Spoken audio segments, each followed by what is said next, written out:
తాకట్టులో ఉన్న బంగారాన్ని విడిపించి ఆ రోజు ఆన్లైన్ రేటుకే మేము కొంటాం. Sharma gold company. నమస్కారం, వెల్కమ్ టు సుమన్ టీవీ. నేను గీతాంజలి. మనతో పాటు ఉన్నారు శివరుద్ర సాధువు గారు. ప్రత్యేకించి చెప్పాలి, కేదార్నాథ్ లాంటి ఆలయాన్ని హైదరాబాద్లోని జగద్గిరి గుట్టలో నిర్మించాలనేది ఆయన సంకల్పం. దానికోసం ఆయన చాలా తీవ్రంగా శ్రమిస్తూ ఉన్నారు. ప్రత్యేకించి వారు చెప్పేటువంటి మాటలు ఎంతో మందిని ఒక రకంగా చెప్పాలంటే వాళ్ళ కష్టాల నుంచి బయటపడేసాయి. తెలియని విషయాల్ని తెలియజెప్తూ ఎంతో జ్ఞానాన్ని ఆయన పంచుతూ ఉన్నారు. అందుకని ఇవాళ ఆహ్వానించాం. చాలామందికి ధర్మ సందేహాలు అంటూ ఉంటాయి, వాటి గురించి తెలుసుకోవాలనుకుంటారు. పితృపక్షాల గురించి కావచ్చు, అలాగే ఆత్మల గురించి చాలామంది మాట్లాడుతూ ఉంటారు. ఇలా రకరకాల అంశాల గురించి ఆయన చెబుతూ ఉంటారు. మరి వారిని సుమన్ టీవీ స్టూడియోకి ఆహ్వానించాం. వారితో మాట్లాడదాం, మన సందేహాలని నివృత్తి చేసుకుందాం. గురుగారు నమస్కారం అండి. గురుగారు, మనుషులు చనిపోతే ఆత్మలుగా మారుతారని అంటారు. కొన్ని ఆత్మలు అయితే కొంతమందికి వారి కుటుంబ సభ్యులకు కనపడుతూ ఉంటారు. ఇంకా చెప్పాలంటే మనుషులే కాదు, మిగతా జీవులు ఏవైతే ఉన్నాయో అవి కూడా ఆత్మలుగా మారతాయి అని అంటారు. ఇది ఎంతవరకు నిజమండి? వస్తాం తల్లి. అయితే ఆత్మలలో మనం పర్టికులర్గా మాట్లాడాల్సిన పవిత్రమైన ఆత్మలు ఏనుగు, గుర్రం, భైరవుడు. తర్వాత కొన్ని సందర్భాలు చూస్తే అమ్మ దేవాది దేవత ఆధీనంలో ఉండేది నెమలి, ఎలుక, ఇలాంటివి మనం ఎక్కువ శాతంగా చారిత్రాత్మకంగా మాట్లాడతాం. ఒక ఏనుగుని ఎందుకు పెడతారంటే నీ ఆత్మని 12 సార్లు చూడగలదు. అది అంటే 1200 సంవత్సరాల్లో ఉంటుంది అది. ఒక గుర్రం అమ్మ, ఒక గుర్రం వచ్చేసి మ్యాక్సిమం 60-70 సంవత్సరాలే. ఒక గుర్రం మన శాస్త్ర గ్రంథాల్లో రాసింది 220 సంవత్సరాలు బతికింది. అంటే పవిత్రంగా వాడతారు, అంటే దేవాలయానికి. ఇప్పుడు భైరవుడు శివుడి యొక్క వృక్షాల నుంచి పుట్టినవాడు కాబట్టి ఆయనని కాలభైరవుడు అని అంటారు. ఆయన ప్రత్యేకత వేరు. వీళ్ళందరినీ పరమాత్ముడు ఏం చేస్తాడంటే గుడికి సంరక్షణలకు పుట్టించుకుంటూ ఉంటాడు. ఎక్కువ శాతంగా అదే శరీరాన్ని పుట్టించుకుంటాడు, అదే ఆత్మను పుట్టించుకుంటాడు. అయితే మిగతా జీవరాశులు ఏంటంటే అమ్మ అలా పుడుతూ వాటి యొక్క జీవనాన్ని మళ్ళీ పరమాత్ముడు అదొక ఫ్లో ఇంకా ఆపడు, అది రొటేట్ అవుతూ ఉంటుంది. కానీ ఒక ఏనుగు కానీ నేనన్న నెమ్మలిలు కానీ ఇవన్నీ ఏంటంటమ్మా వెరీ వెరీ పర్టిక్యులర్. నీ యొక్క వంశ ఆధిపత్యాన్ని చూయించడానికి ఆ ఏనుగు ఉంటుంది. శివరుద్ర సాధువు గారు అని అన్నప్పుడు ఆ ఏనుగు తొండం పైకి లేపి అరుస్తుంది. మనం కొన్ని సినిమాల్లో చూస్తాము, ఈ హీరోలు వచ్చినప్పుడే అరుస్తుంది. ఎందుకు అరుస్తుంది అంటే అమ్మ ఆయన గారి యొక్క ఆత్మతో దాని యొక్క ఆత్మని పరమాత్ముడు వీళ్ళిద్దరు కారణ జన్ములు కాబట్టి ఈ గుడికి ఉన్నారని చెప్పినప్పుడు వాళ్ళ యొక్క అనుసంధానమే ప్రేమ. ఇప్పుడు ఒక మానవ శరీరం ఎత్తిన ఆత్మ ఎందుకు అపవిత్రంగా తిరుగుతుంది, ఒకవేళ పవిత్రంగా తిరిగితే ఏమవుతుంది, ఎందుకు కనబడుతుంది? ఇవి మన ప్రశ్నలు కదా తల్లి. ఈ జంతు రాశుల గురించి మేము ఎందుకు చెప్పామంటే అమ్మ దేవాలయాల్లో ఇవన్నీ కరువైపోయాయి తల్లి. ఒకప్పుడు ఏనుగులు ఉంటుండే మన దగ్గర, అసలు ఏనుగే లేదు. గుర్రాలు గుడిలో ఉంటుండే, అవి లేవు. భైరవుడు లేడు, చాలా తక్కువ శాతంగా ఉన్నారు. పరమాత్ముడు ఆజ్ఞ ఏందమ్మా, ఇవన్నీ నేను మా గుడి కేదార్నాథ్కి తెచ్చుకుంటున్నా. ఇప్పుడు ఆ ఆజ్ఞ లాస్ట్ టైం కూడా చెప్పాను, ఏనుగు కూడా కేరళ నుంచి తెస్తున్నా. అవి తెచ్చుకోవడం సాంప్రదాయం, అదొక ఆనందం. అయితే ఒక మానవ శరీరం వదిలిన వాడు ఆత్మ ఇంట్లో కేవలం 3 నిమిషాలు ఉంటాడు. ఇంటి బయట వచ్చేసి అయినా నువ్వు మళ్ళీ పుట్టేంతవరకు ఉంటాడు. 3 నిమిషాలు ఎందుకు ఉంటాడంటే శరీరంలో నుంచి అమ్మ 3 భాగాల నుంచి బయటికి వెళ్తాడు. ఒకటి కంటి ద్వారా, రెండోది ఈ గుండె ద్వారా వెళ్తాడు బయటికి వెళ్ళడం, రెండోది ఈ ఫిట్స్ లాంటిది మైండ్ వస్తే అమ్మ న్యూరలాజికల్ సిస్టమ్ చెవుల ద్వారా గాలి వెళ్తాడు. చనిపోయినప్పుడు అలా తీసుకొని వెళ్తాం. కొంతమంది వేద పండితులు, వేద మహర్షులు, వేదాలను చదివిన వాళ్ళు, మహానీయులు చనిపోయిన వాళ్ళని పరమాత్ముడు వచ్చి ఒక జ్యోతి రూపాన్ని తీసుకెళ్తాడు. ఇలా ఇక్కడ నుంచి గుండెల నుంచి జ్యోతి వెళ్తుంది. అయితే ఆత్మ కొలువై ఉండే స్థలం మాత్రం ఇక్కడ. కానీ ఇక్కడ నుంచి దీపం రావడం ఎందుకు? ఎందుకంటే అది ఆగడం చేత, ఇక్కడ నుంచి వెళ్ళే దారి పరమాత్ముడు ఇవ్వకపోవడం చేత ఈ దారిని ఎంచుకునే స్థితిగతులు చూస్తాం. కొన్ని సినిమాల్లో చాకు బయటకు వచ్చినట్టు, అంటే చేసిన కార్యక్రమాల చేత అధర్మాన్ని ఆయన అణచివేసినందుకు ఆ చాకు రూపాన బిరుదు ఇలా వచ్చి చూస్తాం. ఒక ఆత్మ ఎందుకు 3 నిమిషాలు ఉంటుంది అంటే అమ్మ శరీరంలో నుంచి వెళ్ళి మళ్ళీ శరీరంలోకి పోవడానికి ప్రయత్నం కేవలం ఆ 3 నిమిషాలే చేస్తుంది అంతే. 60 అంటే 180 సెకండ్స్ చేయగలుగుతుంది. ఆ 180 సెకండ్స్ తర్వాత యమభటులు, యమదూతలు స్వీకరించేస్తారు, తీసుకొని పెడతారు. ఒక యమదూత 3 సెకండ్లలో వస్తుంది పైనుంచి కిందికి, మళ్ళీ 3 సెకండ్లలో మీదికి వెళ్ళిపోతుంది. యమభటులు కూడా అలా వస్తారు. ఏ మనిషి కాలం చేసినా మొదట నిన్ను యమభటులే తీసుకెళ్తారు. యమదూతలు తీసుకెళ్తే నీవు పుణ్యవంతుడు అని అర్థం. అయితే కొంతమంది మనల్ని ఏమడతారంటే యమభటులు, యమదూతలు అనేది ఈ సొసైటీలో కొత్తగా ఉంటుంది అన్న ఆలోచన మన వాళ్ళు చేస్తారు. కాబట్టి ఈ యమభటులు, యమదూతలు ఏంటంటే నీ మరణం రాస్తున్నది, నీ మరణం తర్వాత జరుగుతున్నది యముడికి మాత్రమే సంబంధం. నీ జీవితాన్ని రాసింది శివుడు, తర్వాత కొంతమంది మహాభక్తులు ఉంటే శివుడి యొక్క జీవిత లక్ష్యాన్ని సాధించిన వాళ్ళు భక్తులు ఉంటే క్షమాభిక్ష అది వేరు, తండ్రి పాశం వేసి తీసుకెళ్తాడు. శివపాశం కూడా ఉంది మన శాస్త్ర గ్రంథాల్లో, నారసింహ పాశం కూడా ఉంది మన శాస్త్ర గ్రంథాల్లో, యమ పాశం కూడా ఉంది. యముడి తర్వాత పాశాన్ని వేసి కాపాడే శక్తి నరసింహుడికి ఉంటుంది, నరసింహుడి తర్వాత శివుడికే ఉంటుంది. ఎందుకంటే వాళ్ళిద్దరికి ఆజ్ఞ ఇచ్చింది కూడా శివుడే కాబట్టి ప్రాణదాత. ఒక ఆత్మ ఏం చేస్తుందంటే అమ్మ, నీ యొక్క జ్ఞాపకాలు తీరని కోరికలని మనకి హెచ్చరికల ద్వారా చూపిస్తుంది. ఆత్మ ఎప్పుడూ కూడా డైరెక్ట్గా కనబడినట్టు సంపుటాలు లేవు, కానీ నువ్వు గమనిస్తే ఒక నీడ పోయినట్టు, ఏదైనా ఒక చిన్న ఏదైనా గిన్నె కానీ ఏదైనా అద్దం పెట్టుకుంటే ఎవరో రొటేట్ అయినట్టు కనబడితే అది ఒక డౌట్ వస్తుంది, చీకట్లో లైట్ బంద్ చేయగానే కనబడినట్టు అవుతుంది. దీని అర్థం ఏ ఆత్మ మనల్ని భయపడించదు. మనము చూసి శరీరాన్ని అంటే వాయు దిగ్బంధనంలో ఉన్న ఆత్మ ఇలా కదులుతూ ఉంటుంది. ఎందుకంటే శరీరం వదిలితే భూమి నుంచి రుణం తీరిపోయిందని అర్థం. అందుకని ఆ ఆత్మ అనేది గాలిలోనే ఉంటుంది, ఆ భూమి మీద కాళ్ళు నిలబడవు కదా, అందుకని అది కదిలింది చూసి ఆత్మ అనేది మన శరీరంలో కూడా ఉంది అని మన శాస్త్రాలు, వేదాలు, పురాణాలు, అఘోర పురాణాలు ఎన్ని చెప్పుతున్నా కూడా దాన్ని దయ్యంలాగానే పోల్చి చూస్తున్నాం. కొంతమంది కనబడుతుంది, కారణ జన్మలో కనబడుతుంది.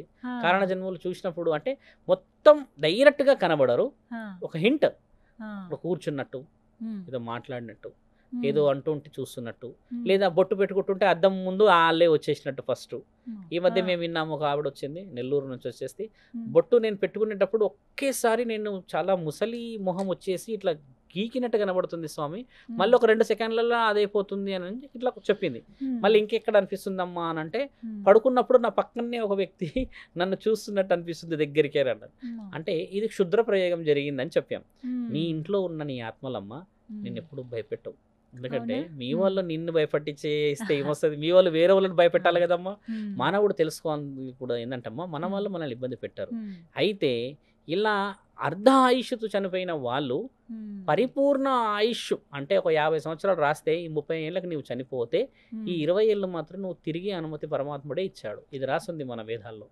ఎందుకంటే నీకు రాసింది 50 ఏళ్ళ జీవితకాలం, నీవు చేసింది మద్యం మత్తులో ఎవరినో ఏదో అనేసేసి ఎవరితో ఏదో చేసేసి కాలం చేసావు. కాబట్టి అర్హత అనేది రాదు. కాబట్టి ఇలాంటి వాళ్ళని కొంచెం క్షుద్ర పూజలు చేసే వాళ్ళు పట్టుకొని నీ కుటుంబాన్ని కాపాడతా అని, నిన్ను అది చేస్తా అని చెప్పేసి వేరే వాళ్ళ మీద ప్రయోగిస్తుంటారు. దీన్నే చేతబడి అని అంటాం, వశీకరణ అంటాం, తర్వాత క్షుద్ర పూజలు అని అంటాం. అలా ఎవరికైతే ఈ విధంగా కనబడి ఎవరైతే దాన్ని చెడుగా వక్రీకరిస్తారో అమ్మ, అలాంటి వాళ్ళు దైవ ఆధీనంలో లేరు అని అర్థం. అందుకే గతంలో నేనేం చెప్పానంటే అమ్మ, కుల దైవం ఇల వెలుపులను ఎప్పుడు వదలొద్దు అంట. కుల దైవం అంటేనేమో చాలా మందికి ఇది తెలియదు. కుల దైవాన్ని ఎప్పుడు పూజించాలి. నరసింహుడు ఉంటాడమ్మా, ఆయన గారిని మనం యాదగిరి గుట్టకు ఒకప్పుడు ఎద్దుల బండ్ల మీద వెళ్ళేటోళ్ళు. ఈ రోజుల్లో ఎవరన్నా వెళ్తున్నారమ్మా? సంవత్సరానికి కూడా వెళ్తలేరు, 2 సంవత్సరాలు వెళ్తారు. ఒకప్పుడు ఖచ్చితంగా తండ్రి గారి బ్రహ్మోత్సవాలు వచ్చాయి మార్చిలో అనగానే అందరు వెళ్ళేవారు, అక్కడే ఉండేవాళ్ళు, అక్కడే తినేవాళ్ళు, వండుకునేవాళ్ళు. అలా లేదు అంటే మన కులదైవాన్ని మనం అవమానించాముగా. ఇల వెలుపులమ్మ, ఎల్లమ్మ తల్లి, నల్లపోచమ్మ తల్లి, ముత్యాలమ్మ, పెద్దమ్మ తల్లి, ఎర్రపోచమ్మ, వీళ్ళందరూ మన ఇల వెలుపులు. మహంకాళి, భద్రకాళి వీళ్ళందరూ ఉంటారు కదా. వారిని ప్రతి పండగ, ప్రతి వివరణలో ప్రత్యేకంగా సాకలు పోసే కార్యక్రమాలు, కళ్ళు సాకపోసే కార్యక్రమాలు, లేదా ఏదైనా తిండి వంటలో లేకపోతే ఇంకేదైనా చేసేవాళ్ళు, పిండి వంటలు చేసి భోజనం పెట్టేవాళ్ళు కదా. ఈ రోజుల్లో దేవతనే నా శరీరం మీద వస్తున్న మహానీయులు ఉన్నారు, మహాతల్లులు. అలాంటిది ఏ దేవత మనల్ని కాపాడుతుంది? అందుకే ఈ ఆత్మలు తిరుగుతాయి. ఎందుకంటే అమ్మ, నీవే అర్హత నాకు ఇయ్యలేనప్పుడు నీ శరీరంలో మంచి జరుగుతేంది, నీ ఇంట్లో మంచి జరిగితే నాకేంటి, చెడు జరిగితే నాకేంది? నువ్వు నాకు ఏం రెస్పెక్ట్ ఇచ్చావు? ఇది చెప్పేది ఎవరు తెలుసా అమ్మ? ఒకప్పుడు పెద్దలు చెప్పేవాళ్ళు, అరే నాయన అమావాస్య వచ్చింది బయటికి వెళ్ళకు, పౌర్ణమి వచ్చింది ఆడపిల్లలు ఇంట్లో, ఇట్లా కొన్ని చెప్పేది. ఎందుకంటే అమ్మ, వాళ్ళ అనుభవం ఎన్నో చూసిండవచ్చు కదా, అది మన వాళ్ళు పాటించరు. అడ్వాన్స్ సొసైటీలో ఉన్నాం, ఓకే యాక్సెప్ట్ చేస్తున్నాం, కానీ ఈ అడ్వాన్స్ సొసైటీ వచ్చింది కూడా ఒక అపాయిడ్ సొసైటీ నుంచే కదమ్మా. ఇలా మనం కోలుకోకూడదు. కొన్ని ఇంటర్వ్యూస్ లో చూసాను, మీరు స్వయంగా ఆత్మల్ని చూసారు. చాలా మంది అలా ఎంతమంది అమ్మా, 100ల మందితో మాట్లాడతాంగా. ఆత్మలతో వచ్చిన వ్యక్తి వక్రీకరించి మాట్లాడతాడు. ఒక వ్యక్తి వచ్చాడు మా దగ్గరికి, ఏమంటున్నాడు, నువ్వు అఘోరం అయితే నాకేంటి అని మాట్లాడాడు. సరే అన్న, అసలు నీవెవరు అంటే ఆయన పేరు ఫలానా అని చెప్పాడు. అసలు ఈయన పేరు ఏం పేరు అంటే ఈయన పేరు ఫలానా అంటున్నారు. చాలాసేపు ఒక 5 నిమిషాలు మాట్లాడించాం. మాట్లాడించిన తర్వాత చేతి పట్టుకున్నాం. ఇక చేతి పట్టుకుంటే ఇక వదలడు అని అర్థమైంది ఆయనకి. అప్పటిదాకా నేను ఫ్రెండ్లీగానే ఉన్నాం. పట్టుకున్న తర్వాత అప్పుడు ఒక 15 నిమిషాల తర్వాత ఏడ్చడం మొదలుపెట్టాడు గట్టిగా. ఆ పక్కన ఉన్న వాళ్ళందరూ కొంచెం అలర్ట్ అవుతున్నారు, ఏంది అరుస్తున్నాడు, దేంతోనన్నా తీసుకొని కొట్టేస్తాడా లేకపోతే ఏం చేస్తాడంటే అప్పుడు క్లారిటీగా అడిగాను. చెప్తే అప్పుడు చెప్తున్నారు, కాల్చుకొని చనిపోయిన కాబట్టి నన్ను ఫలానా వాళ్ళు పంపించారు. కాల్చుకొని చనిపోయిన వాడు తీవ్రమైన కోరికలు ఉండి అవి నేను నీ మీదకి వచ్చి తీర్చుకుంటాను అన్నాడు. తీర్చుకున్నట్టువి ఏదో ఒక హింట్లు ఇస్తావు కదమ్మా. రోజు ఒక క్రియా ప్రక్రియలు ఉన్నవాడు కొంచెం భిన్నంగా కనబడితే ఇంట్లో వాళ్ళకి డౌట్ వస్తుంది కదా. అలా వచ్చిన ప్రక్రియనే ప్రతిరోజు చేసే ప్రక్రియ. ఇప్పుడు వారంలో అమ్మ ఒక 3-4 వచ్చిన వాళ్ళు ఇలాంటి గాలి నుంచి వస్తారు. వచ్చి ఏమంటారంటే మాకు సీత అంటే చాలా ఇష్టము అంటారు. సీత ఎవరు అంటే మొన్నే చనిపోయింది స్వామి సీత అని అంటారు. అంటే ఆ సీత ఎక్కడి నుంచి చనిపోయిందమ్మా అంటే ఈవిడ ఏమవుతుంది, ఈవిడకంటే ఆవిడ ఫ్రెండ్స్ చాలా క్లోజ్ ఫ్రెండ్స్. ఎక్కడ ఉంటారు వాళ్ళు అంటే ఈసీఐఎల్లో ఉంటారు. మరి నీకెందుకంటే నేను ఈమెను తీసుకుపోతా అందుకే వచ్చినా అని అంటాం. అంటే ఇప్పుడు ఈ వ్యత్యాసం ఏంటంటమ్మా, మన దగ్గర రుజువులు అడుగుతారు, మీరు మాట్లాడిన రుజువులు ఏవి స్వామి అంటారు కదా. నేను ఇప్పుడు డైరెక్ట్గా మాట్లాడినవన్నీ ఎప్పుడూ అవమానపరచానమ్మా. ఎందుకంటే నన్ను నమ్మి ఒక సమస్య కోసం వచ్చిన వాళ్ళు పేర్లు తీయను. కానీ రుజువులు కావాలంటే అదే జీతేపూర్ దర్గా తర్వాత ఇక్కడ ఈసీఎల్లో చైన్లు కట్టేసి అక్కడ పెడతారు ఆడవాళ్ళని. పోయి చూసి రావచ్చు. ఈసీఎల్లోనే ఉంది కదా అదైతే. ఈ దర్గా ఎక్కడే ఉంది కదమ్మా, ఎక్కడ లేదు, బొల్లారంలో ఉంది ఆ దర్గా. ఆడపిల్లల్ని మగవాళ్ళని చైన్లు పెట్టి అక్కడ పెడతారు. వాడు మాట్లాడే వర్షనే వేరే ఉంటుంది, ఆయన కొడతా ఉంటారు. అలాంటిది మన దగ్గర లైవ్ ప్రూఫ్స్ ఉన్నాయి. నేను ఒక సాధువుని కాబట్టి వచ్చిన వాళ్ళని చాలా ప్రేమగా డీల్ చేస్తాను. మీరు ఎప్పుడైనా ఇబ్బంది పడిన సందర్భం? చాలా ఇబ్బందులు. ఒక ఆయన గల్ల వచ్చేసి ఇదంతా పట్టేసుకున్నాడు, ఇవన్నీ లాగేస్తున్నాడు చాలా సేపు. నేను నరసింహస్వామి అంటున్నాడు ఆయన. నరసింహస్వామి అయితే మరి శివభక్తుడు గుర్తుపట్టడా నేను. చాలా ఇట్లా అట్టహాసంగా చేస్తున్నారు వాళ్ళు. చేస్తూ ఒక 15 నిమిషాల తర్వాత త్రిశూలాన్ని చాలా బలంగా పైకి లేపి చూయించిన తర్వాత ఏదో జరిగేటట్టు ఉందని కింద గులబడ్డిన తర్వాత శివలింగం దగ్గర పడుకోబెట్టి అభిషేకం చేయించండి అని చెప్తే ఆయనను జరపాలంటే ఆ తల అట్లనే పెట్టి నీళ్ళు పోయండి అని చెప్పిన. శివలింగానికి ఇలా పెట్టి తల నీళ్ళు పోయించాము. పోయించిన తర్వాత 15 నిమిషాల తర్వాత నన్ను ఎందుకు తీసుకొచ్చినావు అని చెప్పి వాళ్ళ తమ్ముడి మీద రివర్స్ అయిపోతున్నాడు, వాళ్ళ అన్న మీద రివర్స్ అవుతున్నాడు. చుట్టుపక్కల వాళ్ళ భార్య ఉంది, వాళ్ళ భార్యతో రివర్స్ అవుతున్నాడు. ఎందుకు తీసుకొచ్చావు ఇవన్నీ, నేను నమ్మను కదా అంటున్నాడు. అలా ఉంటుంది వ్యవహారం. ఎందుకంటే నిజంగా ఆయన మంచి వ్యక్తే, కానీ శరీరంలోకి వచ్చినాక వ్యత్యాసం అనేది గమనించట్లేరు. అలా ఇంకోటి విషయం ఏం చెప్పాలమ్మా, చాలామంది మీరు వ్యూవర్స్ కూడా తెలియాల్సింది ఏంటంటే అలా కనబడని ఆత్మలు కుటుంబాలను నాశనం చేస్తున్నాయి, 100 ఉన్నాయి ఇక్కడ. అవి చాలా చాలా సెన్సిటివ్గా డీల్ చేసేస్తాయి. భార్య భర్తల మధ్యలో పెద్దగా డిస్టెన్సెస్ క్రియేట్ చేసేస్తాయి. నేను అదని ఇదని దూరం పెట్టేసేస్తాయి. అవన్నీ ఎలా అంటామో మనిషి యొక్క జీవితాన్నే నాశనం పట్టించేస్తాయి. ఒక వ్యక్తి ఇలా ఒత్తుతున్నాడు తలని, ఎందుకు ఒత్తుతున్నారు అంటే ఈ మెదడు బయటికి వచ్చేలా ఒత్తండి అని అంటున్నాడు. ఎందుకు అని అంటే తర్వాత పరీక్ష చేసి చూస్తే అమ్మ ఆయన శరీరంలో వేరే యొక్క ప్రభావం చూపిస్తుంది. అంటే వాడు చనిపోవాలని డిసైడ్ చేసుకునేలా ప్రేరేపిస్తుంది, నేను ఆత్మహత్య చేసుకోవాలనేది. అలాంటిది కుటుంబం గమనించేసి గుడిలకు వెళ్ళి యాగాలు హోమాలు పుణ్యక్షేత్రాలకు వెళ్తే అమ్మ మన శరీరాన్ని మనమే కాపాడుకుంటాం. నేనేమంటా అంటే అమ్మ ఒక సాధువుని కదా, ఎవరో కూడా నా దగ్గరికి వచ్చి ఈ సమస్య చెప్పడం కంటే ముందు ఇలవెల్పుని కులదైవాన్ని ధర్మంగా పూజ చేసుకుంటే తీరని స్థితి అయితే వాళ్ళు ఇయ్యరు మనకి. శివుడే ఉన్నాడు అక్కడ, ఆ తర్వాత అది ఇలవెల్పు కులదైవం, వీళ్ళని దాటి మన దాకా రావాల్సిన పరిస్థితి వచ్చిందంటే అమ్మ మొదట వాళ్ళు సెల్ఫ్ కంట్రోల్ లాస్ అయిన వాళ్ళు, దేవుడిని నమ్మని వాళ్ళు, ఈ క్షుద్ర పూజలని నమ్మేవాళ్ళు, ఇలాంటి వాళ్ళకి ఈ పరిస్థితి. ఒకవేళ దేవుడిని నమ్మితే నీకు ఆ పరిస్థితి వచ్చిందని అంటే అమ్మ నిజంగా ఆపద ఉండవచ్చు. ఈ రోజు మా ద్వారా మార్గం తెలుస్తుండొచ్చు. ఒకప్పుడు చెప్పిన విద్యనే ఇది కదా మన దగ్గర. నిజంగా ఆపద ఉన్నప్పుడు వచ్చిందేమో లెక్క పద్ధతి వేరే కదా తల్లి. ఇక్కడ చిన్నదానికి కూడా ఆపద. ఈ జన్మ నీదే తల్లి, కానీ నీ వంశ వృక్షం పరమాత్ముడు. ఆయనకి తెలుసు కదా నువ్వు 84 జన్మల్లో ఎన్ని పాపాలు చేశావు, ఎన్ని పుణ్యాలు చేశావు, దాన్ని అనుభవించడానికి ఈరోజు నిన్ను పుట్టించాను. అదేంది నేను అన్ని పుణ్యాలే చేస్తున్నా, నాకు అసలు ఏం కలిసి వస్తలేదని అంటే మరి ఏ జన్మలో ఏ పాపం చేసావో ఈ జన్మలో మోస్తున్నావు. అదంటే మన వాళ్ళు నమ్మరు. సోమవారం రోజు వెళ్తున్నా, నేను అభిషేకం చేస్తున్నా, ఉపవాసం ఉంటున్నా అంటే ఎన్నిసార్లు నువ్వు ఆకలితో ఉన్నవాడి యొక్క అన్నాన్ని తన్నిండవచ్చు. అందుకు నిన్ను ఈరోజు ఉపవాసం పెడుతుండొచ్చు కదా ఆ విలువ తెలవడానికి. ఈ రోజుల్లో ఉపవాసం మన శాస్త్ర గ్రంథాల్లో ఏం రాస్తుందంటమ్మా, శివుడి శాపం అని రాస్తుంది. Most of the cases when we talk about science మనం అంటున్నాం fasting is for health. It is absolutely wrong information. శాస్త్ర గ్రంథాల్లో ఏం రాసిందంటే శివుడు పెట్టిన శాపం, అన్నం విలువ తెలిసిన వాడికి నీవు ఆకలి విలువ తెలిసిన వాడికి అన్నం పెట్టని వాడివి, దాని విలువ తెలుసుకో అని శివుడు శివరాత్రి రోజు పెట్టిన శాపం. పెళ్లి జరుగుతున్నప్పుడు అన్నం పెట్టండి అని అడుగుతాడు భగవతి భిక్షాందేహి అని. ఎల్లు శివుడి పెళ్ళి అవుతుంటే నువ్వు వచ్చి అన్నం అడుగుతున్నావు, అది అంటే శివుడి పెళ్ళి విగ్రహాల్లో చేస్తున్నారేంది మీరు, నాకు పెట్టొచ్చు కదా అని అంటాడు ఆయన పెద్ద ఆయన. పెళ్ళి కావడానికి ఇంకా 2-3 గంటలు పడుతుంది, నీకు ఓపిక ఉంటే ఉండు, లేదంటే లేదు కొంచెం నాకు ఆ పండియండి అని తండ్రి లోపలికి అడుగు పెడితే ఆయనని తోసేసిన క్షణమే ఈ శాపం, శివరాత్రికి పెట్టిన శాపం.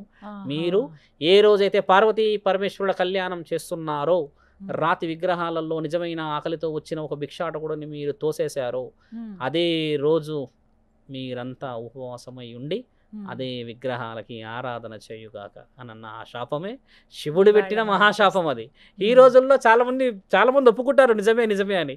కొంతమంది ఏమంటారు, శివుడు అంట అదంట ఇదంట అంటారు. అలా ఏది లేదు మన చరిత్రలో. రుజువులు చేయబడ్డ శాస్త్రగ్రంథాలు మనవి. ఒక్క పేపర్ చూపించండి అమ్మా ఇది అబద్ధం అని మన దగ్గర చూపించటోళ్ళు లేరు. మీరన్న ఆత్మల బలాలు ఉన్నాయి. మన ఇలవెల్పులు కులదేవాలని నమ్మాలి. నమ్మనప్పుడు చూడమ్మా మన ఇద్దరం తెలుస్తుంది. కొంతమందికి మా ఇలవెల్పు ఎవరో తెలియదండి. ఎందుకు తెలియదమ్మా, నేను లక్షల మందికి చెప్పిన ఇలవెల్పులు ఎవరు అని చెప్పి. నీ ఇలవెల్పులు నీ అత్తల నుంచి వస్తారు. నీ అత్తలు అంటే మనం ఒక పెళ్ళి అయిపోయి ఒక ఇంటికి వెళ్తే ఆల్రెడీ ఒక కోడలు ఉంటుంది ఇంట్లో. అంటే మీ అత్త కూడా ఒకప్పుడు కోడలే కదా. ఆ అత్త అట్లా ఆ అత్త చెప్తుంది నీకు ఎవరిని పూజించాలి అని.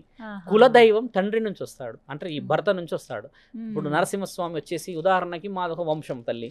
నేను అమెరికాలో కూడా ఉన్నాడు, హైదరాబాద్లో కూడా ఉన్నాడు, సింగపూర్లో ఉన్నాడు. మా ముగ్గురికి నరసింహుడే ఉంటాడు, కానీ ముగ్గురికి ఇలవెల్పులు వేరే ఉంటారు. అంటే అత్తల నుంచి వారసత్వానికి, భర్తల నుంచి వచ్చే వారసత్వానికి దైవం ఆధీనం మారుతుంది, కానీ దైవాన్ని పూజించే శక్తి మారదు తల్లి. అక్కడ మారమ్మ ఉంటే అమ్మ, ఇక్కడ వచ్చేసి పోచమ్మ ఉంటుంది. కానీ ఆ ఇద్దరి స్వరూపాలు ఆమెదే కదా. పూజించడం మానేస్తున్నారు, మళ్ళీ తెలియదు అని చెప్పి.